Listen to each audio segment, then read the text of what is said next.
All right, I was born and raised in Vegas. Anyone else born and raised in Las Vegas?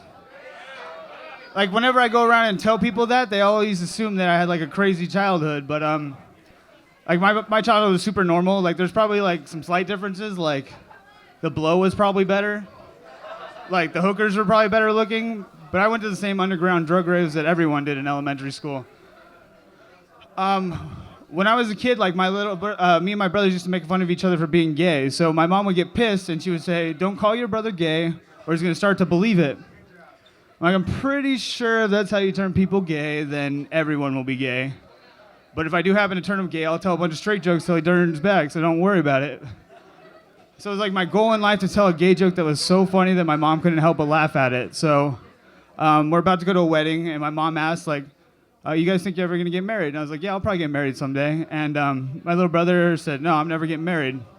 So I put my hand on his shoulder. I said, "Don't worry, one day they'll pass the gay marriage law." And my mom busted up laughing. But now my little brother's gay. And all the straight jokes in the world don't seem to turn him back. So, my bad, Mom. I had a kind of a rough childhood. Like my parents are still together. Like all my friends got to have 2 Christmases, and I only got to have 1. Like I don't want love, I want presents. You guys have an imaginary friend when you guys were kids? I did. His name was Jesus.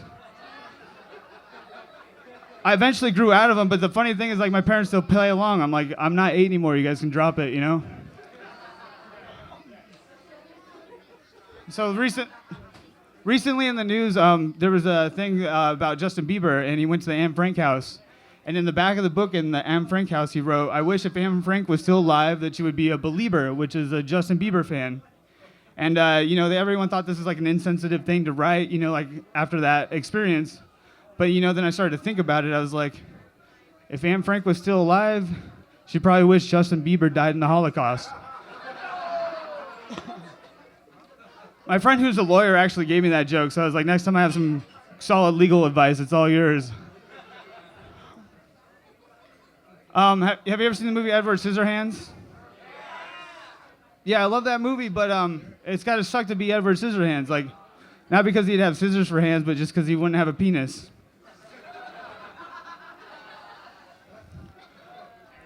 All right, so you guys might get mad at me for saying this, but black people aren't very good swimmers. I used to be a lifeguard, so that's just factual. I saved a lot of black people, but can you guys just fucking give us swimming? Like, no one watches swimming. You guys got all the good sports, Like, I went to try out for basketball. I was like, all right, there's 20 spots on the team.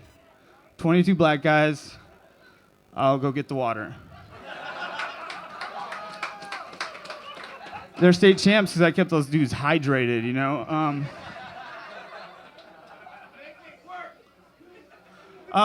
you ever, like, when it's time to vote, like, you got that guy who's always like, "Oh, you need to vote, your vote counts," and it pissed me off. This guy was at a bar, and he was like, "No," he's like, "You need to go vote, your vote counts." And I was like, "No, it doesn't."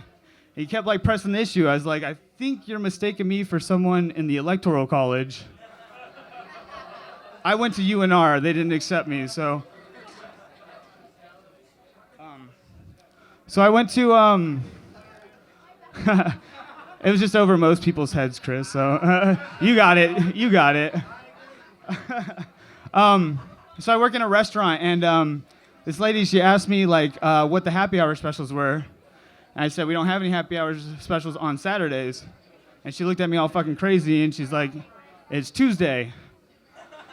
So, like most people might be off by like a day, but I was like off by as much as you could possibly be off. That's why I don't think it's fair that my girlfriend gets mad at me because I can't remember her birthday. Like, I try so hard, but it gets lost in my brain, like geography and long division.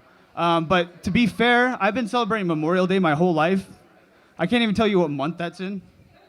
Fucking Veterans Day, no fucking idea, but it's like I barely know when Christmas is, and that's just because I wouldn't be a very good Christian if I didn't know the day that Santa died on the cross, so.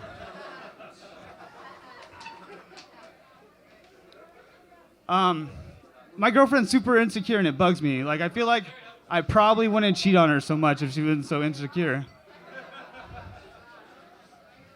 Don't worry, I don't really have a girlfriend, so you don't have to get mad. So I went to Europe recently, and these guys I was hanging out with, they're like, "Hey, you want to go see a football game?" I was like, "Yeah, it sounds like fun," But a few minutes into it, I was like, "These guys don't know the rules of football. This looks like a lot like soccer. The only difference is people here actually give a shit."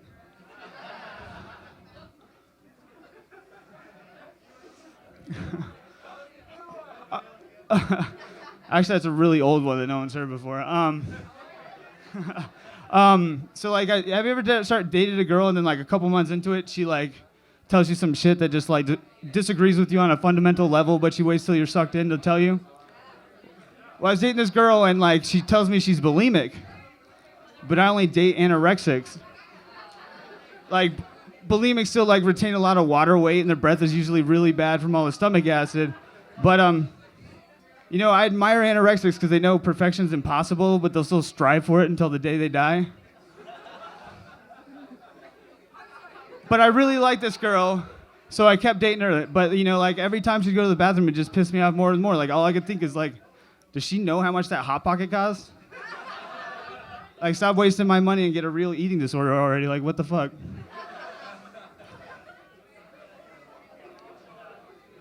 Does anyone else find that term bitches like horribly offensive? Like, I don't think my dog should be grouped in with you guys. Like, she's super sweet all the time.